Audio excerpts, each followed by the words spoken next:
The Fletcher Estate stood at the far end of Blackthorn Road like a memory no one wanted to keep, yet no one dared to erase.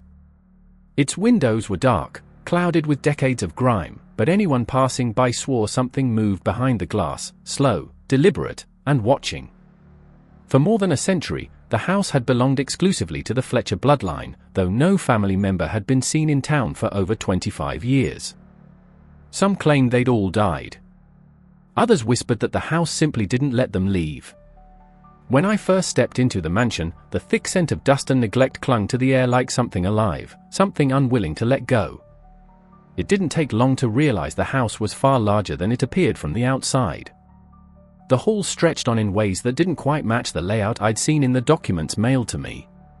Rooms seemed to shift positions in my memory, and corridors curved subtly, as if bending toward some unseen point.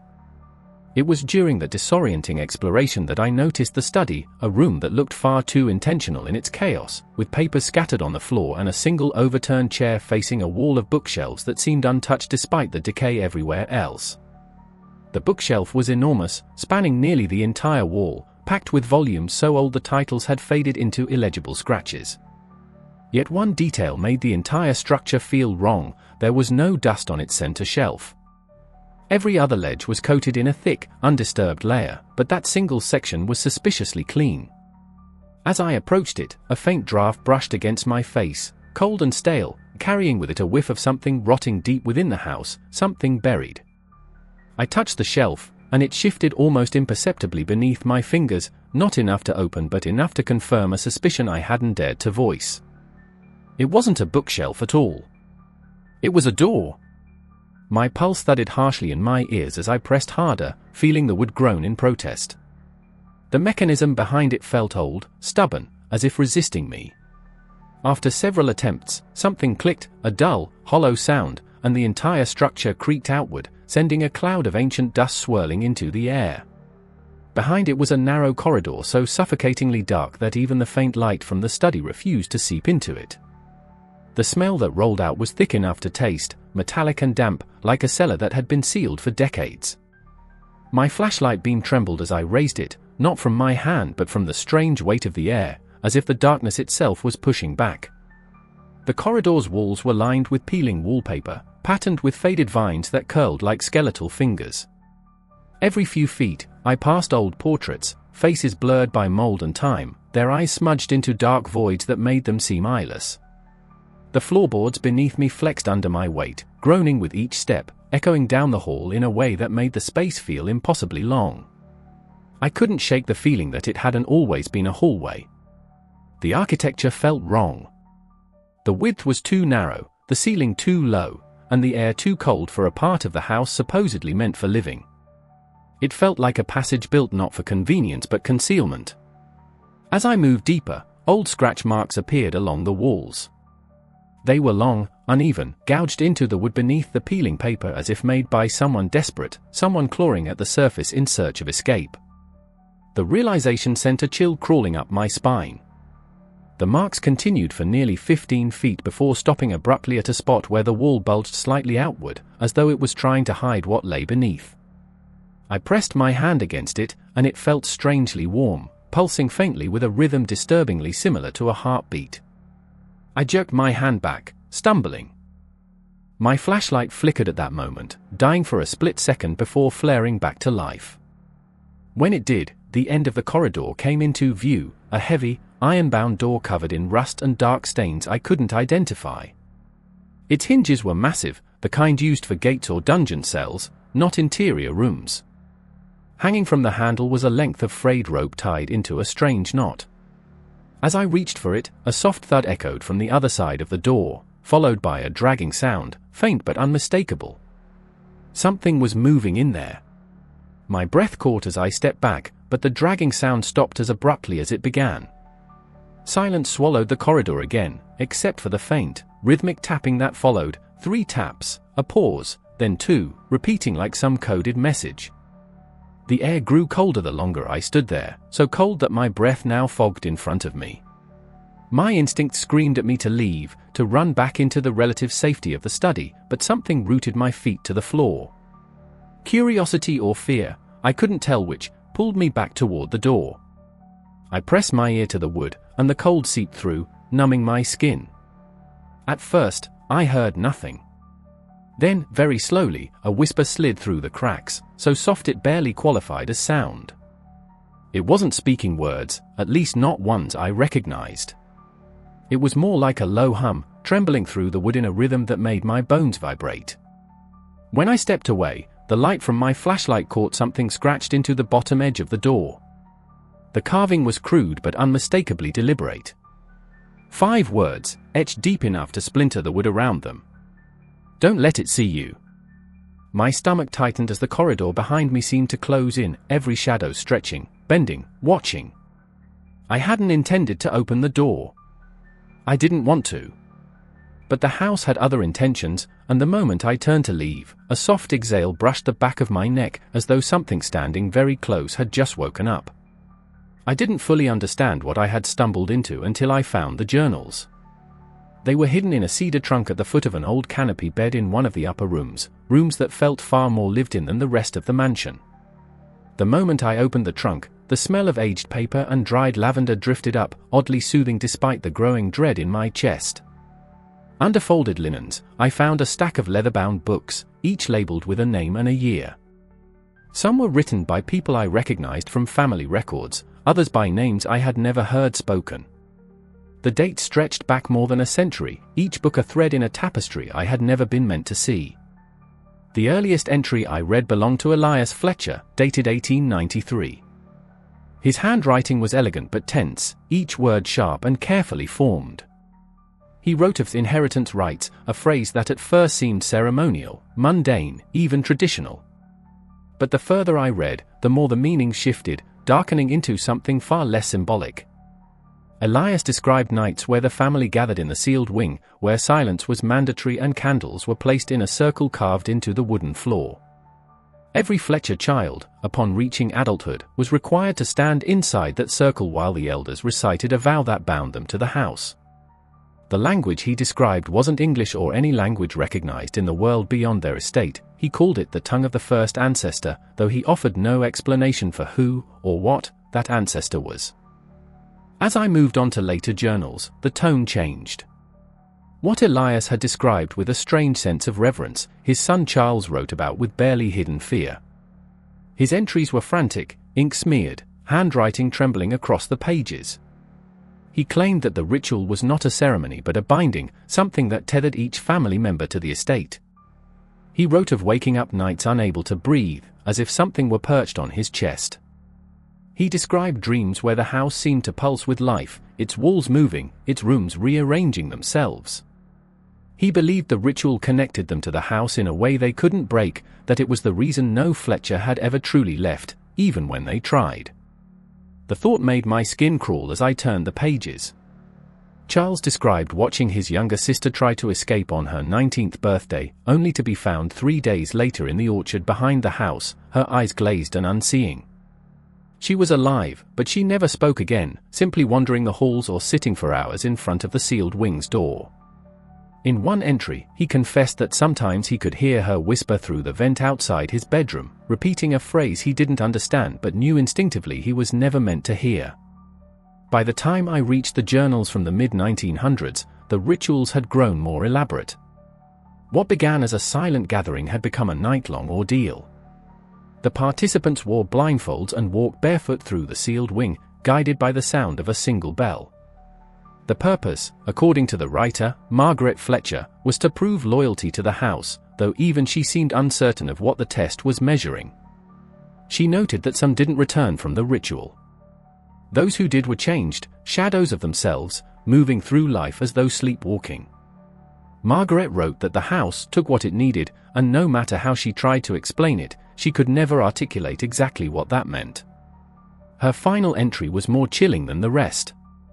She described sitting awake in her room as the house creaked and shifted, listening as something heavy dragged itself across the floor above her. She wrote that she could hear the house calling her name, each syllable stretched thin and broken, and that she feared the day she would be made to walk the path her ancestors did. She ended her entry mid-sentence, the ink trailing off into a jagged line that suggested she had been interrupted suddenly. The journals that came after hers grew sparse, as if the family had begun to lose the ability, or the will, to document their experiences. The writing became fragmented, feverish, filled with sketches of eyes, hands, and spirals carved into walls. One writer, name illegible due to water damage, described the ritual requiring a sacrifice, not of death, but of memory. Participants surrendered pieces of themselves to the house, pieces they would never get back. He claimed the house fed on these fragments, using them to sustain its grip on the bloodline. As I closed the last journal, the air in the room felt thicker, as though the walls were leaning in, listening to my breath. A strange heaviness settled on my chest, mirroring the descriptions in the entries. I realized that every Fletcher had known something I hadn't, something they were bound to carry, whether they wished to or not. The inheritance I had received wasn't land or wealth. It was an obligation, a curse, a continuation of a ritual that had begun long before I was born. And as I sat there in the fading light, the house around me seemed to exhale softly, as if acknowledging that I now understood the truth the family had spent generations trying, and failing, to escape. I first learned of Thomas Fletcher from a faded photograph tucked between the pages of one of the journals. He stood at the far edge of the frame, a tall man with sharp features and eyes that seemed too dark for the grainy print. The date scrawled on the back read 1978, and beside his name was a single note, vanished during the binding.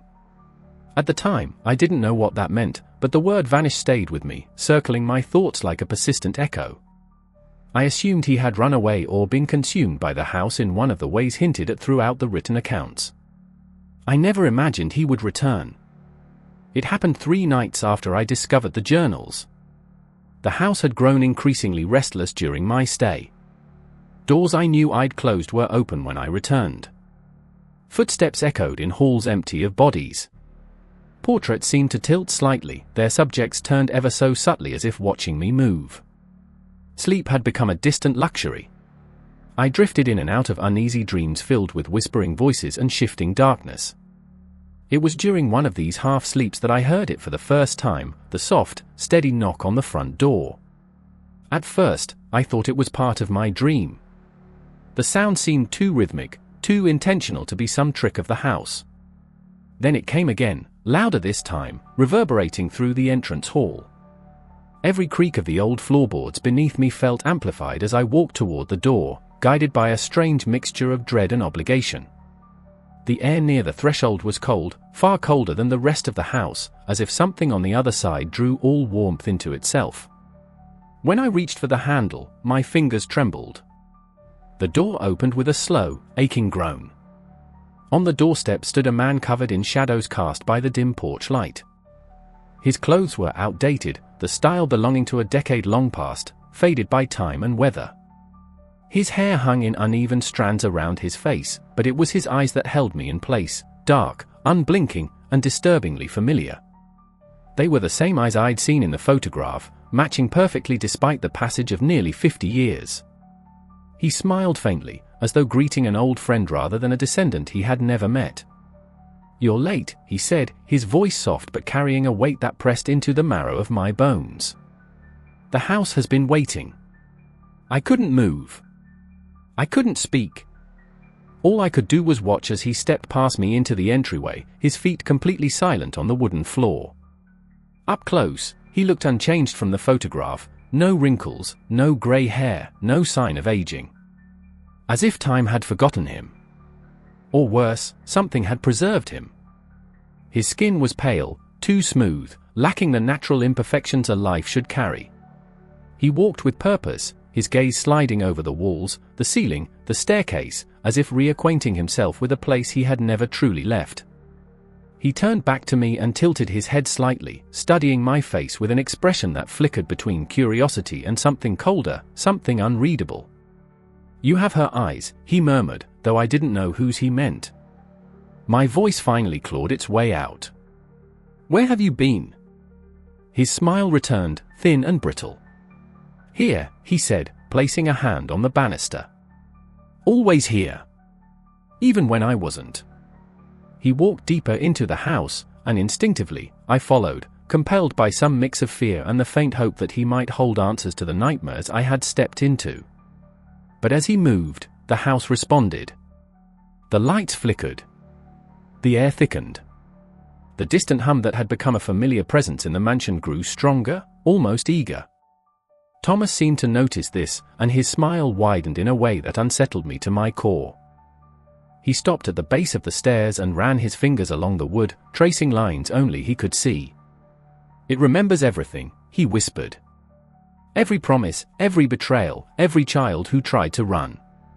His eyes darkened, and for a moment, I thought I saw something moving behind them, a shifting shadow that didn't belong to him. "Why did you come back?" I asked, though part of me already knew the answer. "I didn't," he said simply. "It brought me." His gaze locked onto mine, sharp enough to cut through the cold. "The binding never breaks. You've read the journals. You feel it now, don't you? The pull." His voice softened into something almost compassionate. "You can fight it for a while. We all did. But the house doesn't forget. It calls us home." A faint tapping echoed through the hall, 3 taps, a pause, then 2. The same pattern I had heard behind the iron door in the sealed wing. Thomas lifted his head, listening with the stillness of prey or predator, I couldn't tell which. "It wants to meet you," he said, turning toward the direction of the sound. "You're the last of us. The last thread. It's been waiting a very long time." His steps were slow as he walked toward the corridor leading to the hidden wing, each movement precise, deliberate, as though walking a path he had memorized long ago. When he reached the threshold, he paused and looked back at me with an expression that was neither warning nor reassurance, something far more complex, something that felt like fate tightening around my throat. "Come now," he said, his voice echoing faintly. "It's time you learned why none of us ever truly leave this house." Night fell over the Fletcher Estate, not like a natural transition but like a deliberate act, as though darkness chose the house before choosing the rest of the world. The moment the last sliver of sunlight slipped behind the tree line, a tension settled into the air, tightening every shadow, every breath, every inch of silence. By then, Thomas had retreated deeper into the mansion, moving with the confidence of someone who had walked these halls 1,000 times, leaving me alone in the unsettling quiet. I had no desire to follow him, yet I sensed that staying still was equally dangerous, as if the house disliked its occupants behaving unpredictably. At first, the change was subtle. The walls seemed to hum, a low thrumming vibration that rippled like something breathing beneath the plaster. I pressed my hand against the surface, and the pulse grew stronger, steady and rhythmic. It wasn't the tremor of pipes or shifting wood. It felt organic, disturbingly alive. The portraits lining the corridor tilted slightly forward, their frames creaking as though leaning in to watch. I stepped back, heart slamming against my ribs, but the movement didn't stop. The entire hallway shifted almost imperceptibly, as if straightening itself, aligning in a way it hadn't before. The first real sign of the estate's awakening came with the doors. One by one, they began closing. Not slamming, but swinging shut slowly, deliberately, with a surety that felt intelligent. A soft click echoed down the corridor as the library door sealed itself. Then the parlor. Then the dining room. Each door shutting in a rhythmic sequence, as though the house were preparing itself, sealing off certain parts for reasons I didn't understand. The sound reverberated through my bones, growing louder with each closing door. By the time the last one shut, I felt as if the estate had drawn its first conscious breath of the night. I forced myself to move, heading toward the staircase, but with each step I took, the floorboards beneath me shifted. It wasn't random creaking. The boards elongated or shortened slightly, creating an unsteady path as though guiding me somewhere, or away from something. The air thickened with a cold so sharp it felt like invisible needles brushing against my skin. Each inhale tasted of dust and something metallic, like rust or dried blood. The house seemed to exhale back, its breath warm in stark contrast, rolling over my neck with a presence too close to be imagined. A soft whisper drifted through the vents above, not quite language but unmistakably human in tone. The sound traveled through the walls like water through pipes, moving from room to room, growing louder, angrier, until it settled somewhere beneath me. I froze, listening as the whispering shifted into a harsh scraping sound. Something was dragging across the floors below, slow, heavy, rhythmic. The dragging grew closer, then stopped directly beneath my feet. I could almost feel fingers brushing the underside of the floorboards. The lights flickered violently before dying altogether. Darkness swallowed the house, thick and impenetrable. I fumbled for my phone, but when I pressed the power button, the screen remained black, drained as though something had drawn the life from it. I was alone in a darkness that felt older than the house itself. Slowly, shapes began emerging, shades of grey shifting through the black, the vague outlines of door frames and portraits returning as my eyes adjusted. I wished they hadn't. The portraits had changed. The faces that once stared down with somber expressions now twisted into shapes that looked almost predatory. Some eyes were missing entirely, replaced by hollow sockets that seemed to pulse faintly. A low groan rippled through the ceiling above. I craned my neck upward just in time to see the chandelier sway, though there was no breeze, no movement to justify it. The groan deepened, turning into a series of cracks spreading like lightning through the plaster. Dust rained down in soft showers.